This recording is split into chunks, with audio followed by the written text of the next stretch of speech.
গাজীপুরে শিক্ষার্থীদের উপর হামলার প্রতিবাদে বিক্ষোভ সমাবেশ, ডিসি অফিস ঘেরাও, হামলাকারীদের দ্রুত গ্রেফতারে অভিযান পরিচালনার আহ্বান।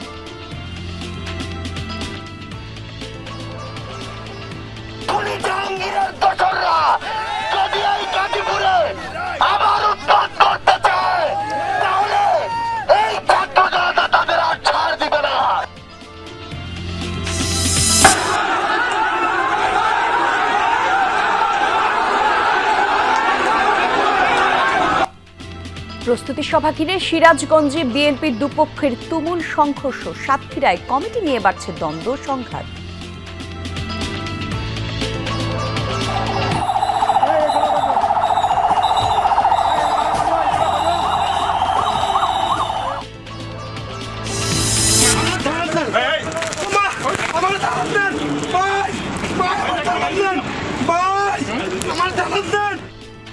ঢাকা চট্টগ্রাম মহাসড়কের ডাকাত আতঙ্ক, প্রকাশ্যে চলছে হামলা, লুটপাট, নিরাপত্তার দাবি যাত্রী চালকদের। যে ডাকাত এটা তো আমরা জানি না, আমরা তারা ডিফেন্সের লোক, তাদের গাড়িতে র্যাফের স্টিকার আছে, মাল সামানা সহ মোবাইল সহ সব স্বর্ণ অলংকার সহ নিয়ে গেছে। কেউ আসে নাই আমার হেল্প করতে, কেউ আসে নাই। ব্রাহ্মণবাড়িয়ায় এক হাত জায়গা নিয়ে চাচা ভাতিজার দ্বন্দ্ব, এক দশকে সংঘাতে প্রাণ গেছে 4 জনের, গ্রেফতার কয়েকজন। সকালে যখন দরজা খুলছে দোকানে, তখন আমার স্বামী নেহারা পিছন দিকে কুবাইছে। এক হাত জায়গা, এই নিয়ে আর কিছু না। এই পর্যন্ত মনে করেন যে 4টা মানুষ শেষ। সার সংকটে বিপাকে বড় চাষিরা, সময় মতো আমদানি ও বিতরণ না হলে ব্যাহত হতে পারে উৎপাদন, ঘাটতি নেই দাবি ডিলারদের।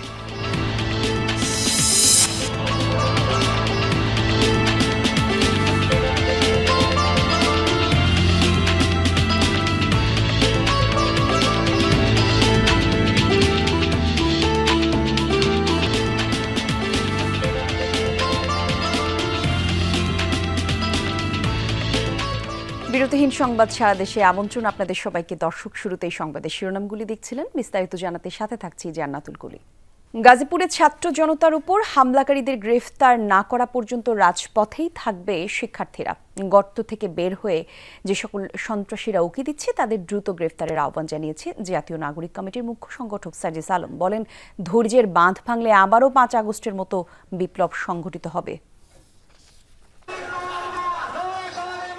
গাজীপুরে ছাত্র জনতার উপর হামলার প্রতিবাদ, রাজবাড়ী মাঠে অনুষ্ঠিত হয় বিক্ষোভ ও সমাবেশ। এতে অংশ নেন বৈষম্য বিরোধী ছাত্র আন্দোলন ও জাতীয় নাগরিক কমিটির সদস্যরা। বক্তারা অভিযোগ করেন, হামলার শিকার ছাত্র জনতার সাহায্যে প্রশাসনের কেউ এগিয়ে আসেনি। ফ্যাসিবাদের দোসর পুলিশ সদস্যদের বহিষ্কারের দাবি জানান বৈষম্য বিরোধী ছাত্র আন্দোলনের সদস্য সচিব আরিফ সোহেল। কালকে প্রশাসন সেই একটা রূপ দেখাচ্ছে, এই রূপ যদি আগামীতে চলতে থাকে, কার্যালয়ের সামনে অবস্থান নেন বিক্ষুব্ধ শিক্ষার্থীরা, অবরোধ করেন সড়ক। এ সময় জাতীয় নাগরিক কমিটির মুখ্য সংগঠক সার্জিস আলম হুঁশিয়ারি দেন, ধৈর্যের বাঁধ ভেঙে গেলে আবারও 5 আগস্টের মতো বিপ্লব সংগঠিত হবে। সন্ত্রাসীদের নির্মূলে দ্রুত অভিযান পরিচালনার আহ্বান জানান তিনি।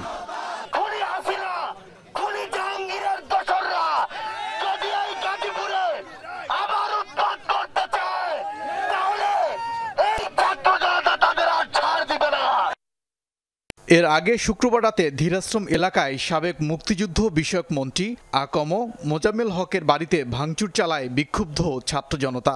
এ সময় স্থানীয়রা তাদের ওপর চড়াও হয়, বেধড়ক পিটিয়ে ও কুপিয়ে জখম করা হয় অন্তত 20 জনকে।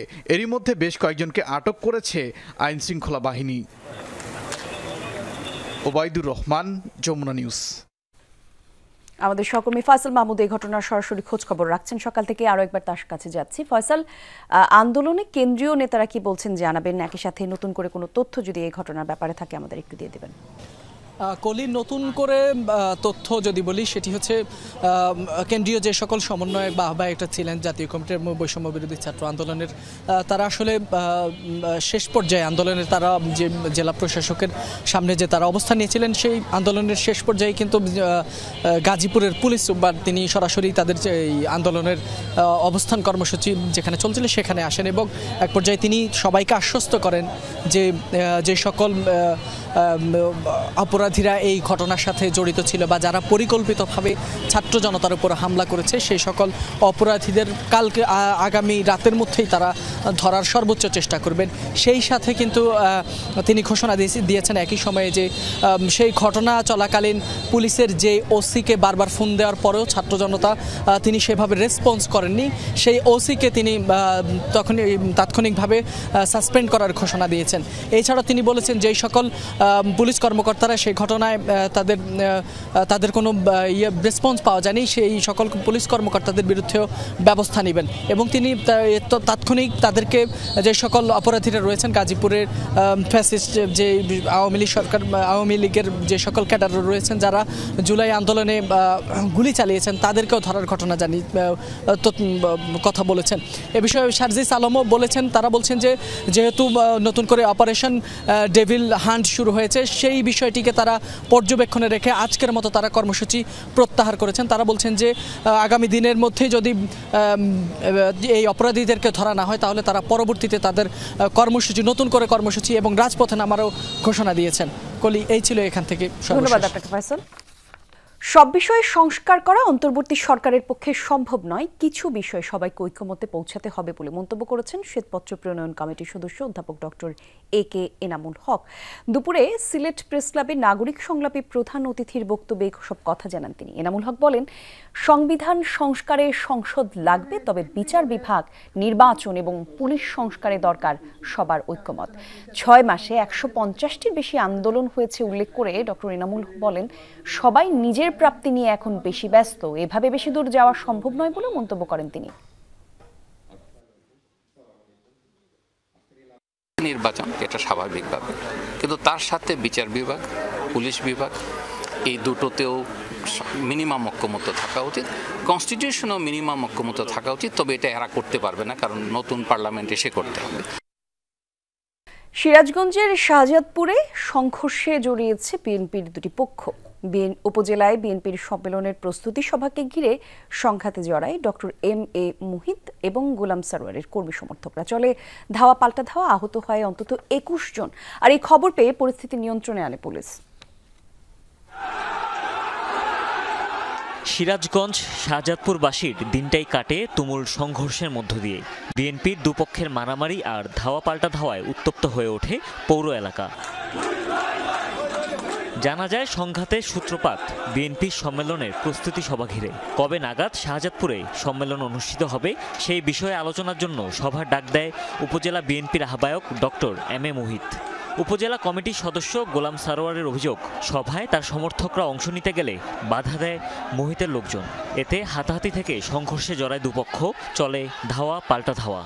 আমাকে তারা বলল যে না, এই পার্টি অফিসে ওই ব্যক্তি ছাড়া আর কেউ ঢুকতে পারবে। পাইপ, গজারের লাঠি, বিভিন্ন জিনিস দ্বারা তারা হামলা শুরু করে। কারণ হ্যাঁ, এটা বলতে অসুবিধা নাই, এটা একটা মনোনয়ন কেন্দ্রিক খেলা। এ বিষয়ে কোনো বক্তব্য দিতে রাজি হয়নি MA মুহিত বা তার সমর্থকরা। দুপক্ষের সংঘর্ষে গণমাধ্যম কর্মী সহ আহত হয়েছেন অনেকে, তাদেরকে নেওয়া হয়েছে হাসপাতালে। ধাওয়া পাল্টা ধাওয়া শুরু করে, তখন আমরা সংবাদ সংগ্রহের জন্য ভিডিও ধারণ শুরু করি। এরই এক মুহূর্তে বিএনপির কিছু নেতাকর্মী আমার উপরে এসে আক্রমণ করে। খবর পেয়ে ঘটনাস্থলে পৌঁছে পরিস্থিতি নিয়ন্ত্রণে আনে পুলিশ। জোরদার করা হয়েছে টহল। পরে ওখানে মহিত গ্রুপের লোকজন তাকে বাধা দেয়। বুকের মধ্যে হয়েছে, হাতাতে উত্তপ্ত বাক্য বিনিময়। পরে পুলিশ এখানে সাথে চলে গেছে, কোনো সমস্যা হয়নি। এর আগেও আধিপত্য বিস্তারের জেরে একাধিকবার সংঘর্ষে জড়িয়েছে এই দুপক্ষের কর্মী সমর্থকরা। হুমায়ুন রশিদ, যমুনা নিউজ। হঠাৎ সাতক্ষীরায় উত্তপ্ত হয়ে উঠেছিল বিএনপির রাজনীতি। নেতৃত্বে কোন দল নিজেদের মধ্যে একের পর এক সংঘর্ষে জড়িয়ে পড়ে নেতাকর্মীরা। অবশেষে জেলা কমিটিতে পরিবর্তন, এসেছে নতুন নেতৃত্ব। একদিকে হতাশা, অন্যদিকে আশার আলো দেখছেন বৃহৎ এই দলের তৃণমূল নেতাকর্মীরা। শ্যামনগর উপজেলা ও পৌরসভা বিএনপির কমিটি ঘোষণা করা হয় গেল 19 জানুয়ারি। সেদিনই ছড়িয়ে পড়ে উত্তেজনা। 22 জানুয়ারি 144 ধারা উপেক্ষা করে সংঘাতে জড়ায় দুপক্ষ। এর 6 দিন পর একই চিত্র কালীগঞ্জ উপজেলায়। কমিটি ঘিরে সংঘাতে জড়ায় বিএনপির দুপক্ষ। অবৈধ কমিটি এগুলো তো মানা যায় না, মানি না আর কি। আমেরিকালাদের কমিটি দিলে আমরা মানতে পারবো? আমরা যারা রাজপথে ছিলাম, আমার 37টা মামলা। দুদিন পর 29 জানুয়ারি তুমুল সংঘর্ষ হয় আশাশুনি উপজেলায়। এখানেও নেতৃত্বের দ্বন্দ্ব। 144 ধারা জারি করে পরিস্থিতি শান্ত করে প্রশাসন। আওয়ামী লীগের মতিয়ার মেম্বার, সাবেক বর্তমান মেম্বার, তার সাথে ছিল জাকির, গং, এরা আমাদের পরে হঠাৎ করে কোনো কথা না বার্তা না আমাদের পরে অতর্কিতভাবে হামলা চালায়। একের পর এক বিশৃঙ্খলার পর 2 ফেব্রুয়ারি বাতিল হয় সাতক্ষীরা জেলা বিএনপির কমিটি। ঘোষণা করা হয় 6 সদস্যের আংশিক আহ্বায়ক কমিটি। এতে একদিকে হতাশা থাকলে অন্যদিকে আশার আলো দেখছেন তৃণমূলের নেতাকর্মীরা। এই যে 144 ধারা যারা জারি হয়েছে 4টা 5টা উপজেলায়, এটা যারা ত্যাগী নেতা তাদেরকে মূল্যায়ন করা হয়নি। আমরা খুব সুন্দর একটা কমিটি পাইছি। কর্মী হিসেবে এতটুকুই আশা রাখবো যে বিগত দিনে তৃণমূল পর্যায়ের নেতা কর্মীরা যারা রাজপথে ছিল, হামলা মামলার শিকার হয়েছে, তাদেরকে যেন যথাযথ মূল্যায়ন এই কমিটি করে। সদ্য বিদায়ী কমিটির নেতারা বলছেন কেন্দ্রের সিদ্ধান্তই চূড়ান্ত। অপরদিকে নতুন আহ্বায়কের যুক্তি, নেতৃত্বের প্রতিযোগিতা রূপ নিয়েছে দ্বন্দ্বে। নিরসনের আশ্বাস দেন তিনি। যে সিদ্ধান্ত নিয়েছেন এই সিদ্ধান্ত চূড়ান্ত, এই সিদ্ধান্তের সাথে আমি একমত। এখানে যে বড় রকমের কিছু হয়েছে তা কিন্তু নয়। প্রশাসন অতিমাত্রায় উৎসাহী হয়ে কিছু কিছু জায়গায় 144 ধারা জারি করেছে। আমাদের যে মূল কাজটি হলো দলকে সুসংহত করা, শৃঙ্খলাবদ্ধ করা এবং ঐক্যবদ্ধ করে আগামী নির্বাচনে 4টি আসনে ধানের শীষকে জয়ী করা। নতুন নেতৃত্ব দলটির প্রত্যাশা পূরণে কতটা সফল হবে এখন তা দেখার অপেক্ষায় কর্মী সমর্থকরা। আকরামুল ইসলাম, যমুনা নিউজ, সাতক্ষীরা। শেরপুরে নারীকে উত্ত্যক্তের অভিযোগে এক যুবককে মারধরের ঘটনায় সংঘর্ষ হয়েছে দুপক্ষের। আহত হয়েছেন অন্তত 10 জন। পুলিশ জানায় শুক্রবার কুসুমহাটি এলাকায় সূর্যমুখী বাগানে বেড়াতে যাওয়ায় নারীকে উত্ত্যক্তের অভিযোগে এক যুবককে মারধর করা হয়। আর এই নিয়ে গতকাল সন্ধ্যায় কান্দাশিরিচর এবং দড়িপাড়া গ্রামবাসীর সংঘর্ষে জড়ায়। এরই জেরে আজ দুপুরেও মারামারিতে জড়িয়ে পড়ে দুপক্ষ। দেশীয় অস্ত্র নিয়ে চলে ধাওয়া পাল্টা ধাওয়া। বন্ধ হয়ে যায় শেরপুর জামালপুর আঞ্চলিক সড়কে যান চলাচল। ভাঙচুর করা হয় বসতবাড়ি, দোকানপাট। পরে যৌথ বাহিনী গিয়ে পরিস্থিতি নিয়ন্ত্রণে আনে। জোরদার আছে এলাকার নিরাপত্তা ব্যবস্থাও।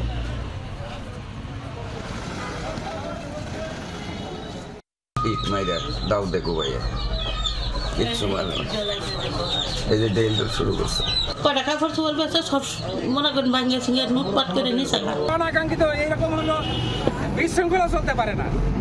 এটা একটা দেশ, এটা একটা স্বাধীন দেশ। দেশে আইন শৃঙ্খলা আছে, বিচার ব্যবস্থা আছে।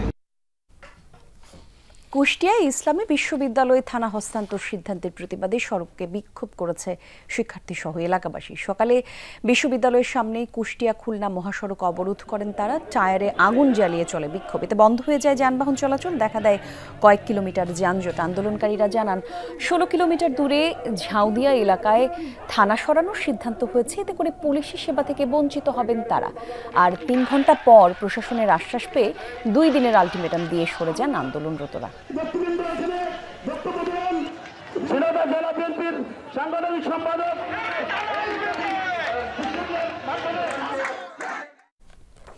ঢাকা চট্টগ্রাম মহাসড়কে বাড়ছে ডাকাত আতঙ্ক। দিনে রাতে প্রকাশ্যেই চলছে হামলা, লুটপাট। মহাসড়কের নিরাপত্তার দাবিতে কুমিল্লায় বিক্ষোভ এবং মানববন্ধন করেছে চালক সহ স্থানীয়রা। জোরদার হয়েছে পুলিশি টহল। ডাকাতিতে জড়িতদের গ্রেফতারে অভিযানও চলছে। ঢাকা চট্টগ্রাম মহাসড়কের নারায়ণগঞ্জের মুগরাপাড়া এলাকা। সম্প্রতি রাতের আধারে এভাবেই প্রাইভেট কারে ডাকাতির ঘটনা ঘটে। গেল 14 জানুয়ারি প্রবাসী আবু হানিফ গুলিস্তানের একটি মানি এক্সচেঞ্জ থেকে যাত্রীবাহী বাসে ফিরছিলেন কুমিল্লায়। মহাসড়কের নারায়ণগঞ্জ বন্দর থানার কেওঢালা এলাকায় র্যাব পরিচয়ে চলন্ত বাস থামানো হয়। এরপর তাকে টেনে হিচড়ে নিয়ে যায় তারা। ব্যাপারটা কি ভাই? ভাই কি সমস্যাটা কি ভাই? জানতে পারি একটু? জানতে পারি না? আমি ভিডিও করতেছি, গাড়িটার নাম্বার নিচ্ছি, আপনার আমার যাত্রী যেহেতু নিয়ে গেলেন এই জন্য নিলাম আর কি।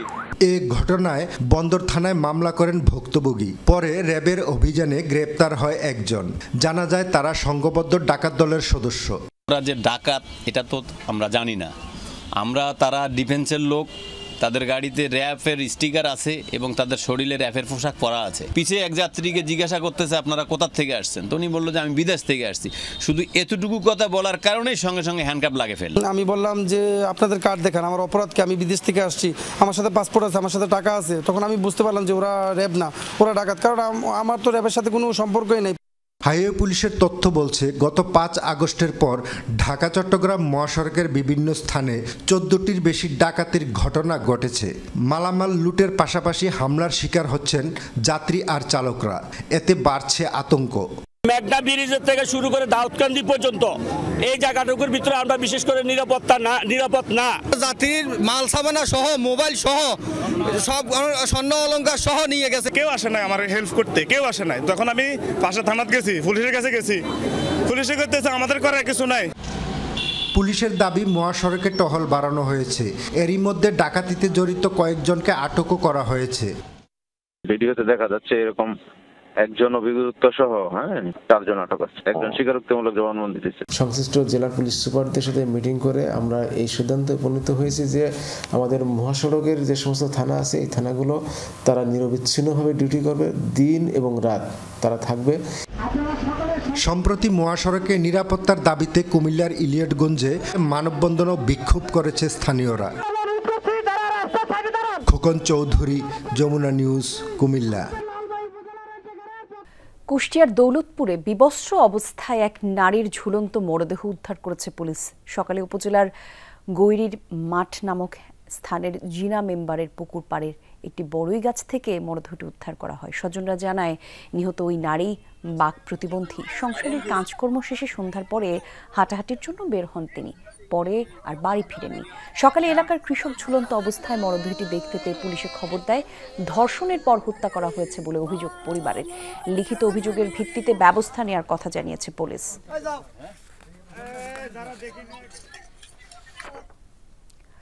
মাদারীপুরের কুমার নদে নিখোঁজের 3 দিন পর 2 ভাই বোনের মরদেহ উদ্ধার করা হয়েছে। সকালে আলাদা 2টি স্থান থেকে মিরাজ এবং কুলসুমের মরদেহ উদ্ধার করা হয়। স্বজনরা জানায় বুধবার মাদ্রাসা থেকে ফিরে বাড়ির কাছে কুমার নদে গোসল করতে নামে মিরাজ। মুহূর্তেই পানিতে তা তলিয়ে যায় সে এবং এক সময় তাকে বাঁচাতে নদে ঝাঁপ দেয় কুলসুম। পরে দুজনেই নিখোঁজ হয়। খবর পেয়ে উদ্ধার অভিযান শুরু করে ফায়ার সার্ভিসের ডুবুরি দল, তবে নিখোঁজদের উদ্ধারে ব্যর্থ হয় তারা। 3 দিন পরে বাড়ি থেকে 3 কিলোমিটার দূরে থানতলি এলাকায় উদ্ধার হয় মিরাজের মরদেহ। এর কিছু সময় পর উদ্ধার হয় কুলসুমের মরদেহ। পরে পৌর কবরস্থানে দাফন করা হয় তাদেরকে।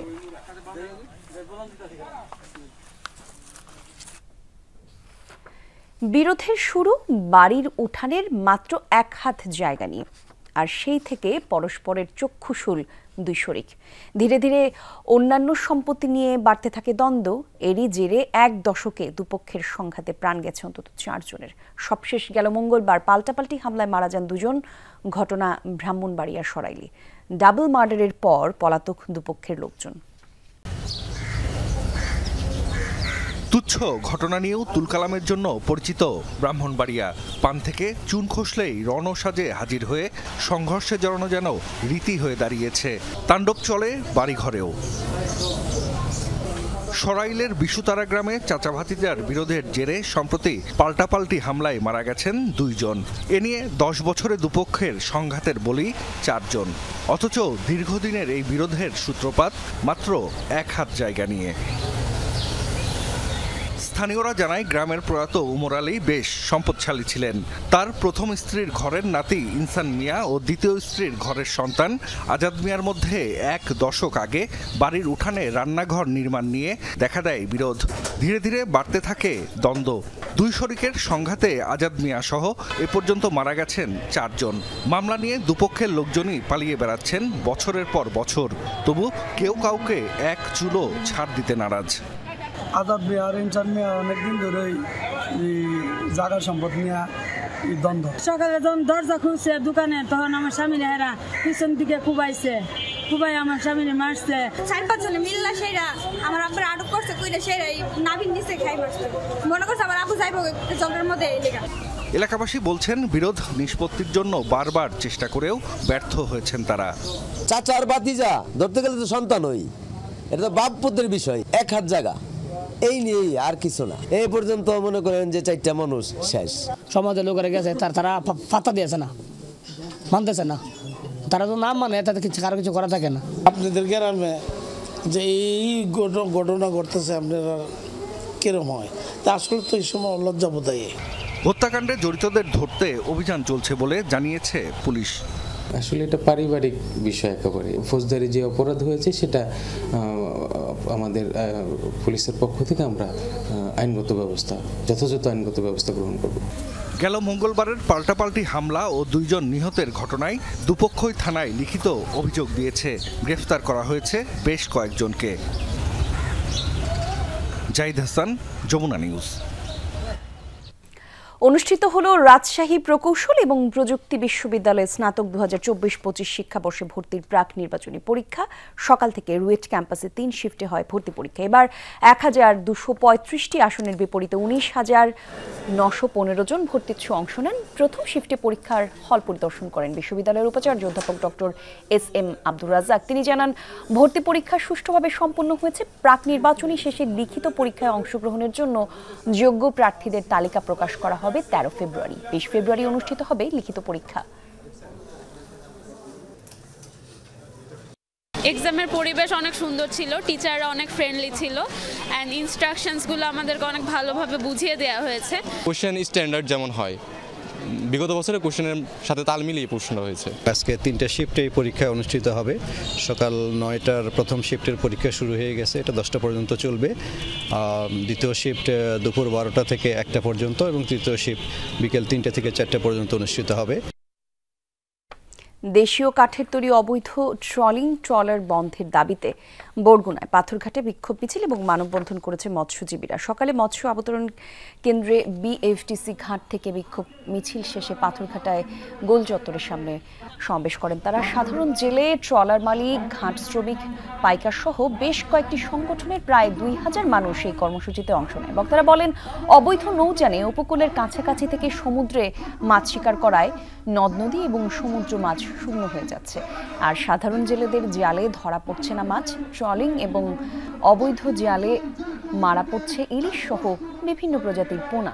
অভিযোগ করেন, এ বিষয়ে প্রশাসনের কোনো পদক্ষেপ দেখা যাচ্ছে না। দ্রুত সময়ের মধ্যে ট্রলার বন্ধ না হলে বৃহত্তম কর্মসূচিতে যাবেন মৎস্যজীবীরা। একদম ফাইনাল সিদ্ধান্ত হবে যে আমরা এই সরকার আমাদের এই ট্রলিংকে অনুমোদন দেবে না, তখনই আমাদের এই মানববন্ধন সফল হবে।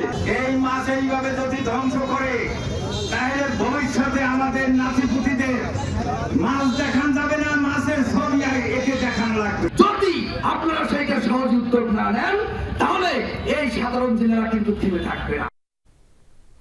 সুনামগঞ্জে বাসের ধাক্কায় অটোরিকশার 2 আরোহী নিহত হয়েছেন। ভোরে সুনামগঞ্জ সিলেট মহাসড়কের আহসানামার সেতুর এলাকায় এই দুর্ঘটনা ঘটে। পুলিশ জানায়, ওরস শেষে সিলেটের গোয়ালাবাজার থেকে সুনামগঞ্জের দিকে যাচ্ছিল একটি সিএনজি চালিত অটোরিকশা। এ সময় ঢাকামুখী একটি বাস অটোরিকশাকে চাপা দেয়। আহত হয় অটোরিকশার 4 যাত্রী। পরে তাদের উদ্ধার করে হাসপাতালে নিলে জমির আলী এবং আলী নূরকে মৃত ঘোষণা করেন চিকিৎসক।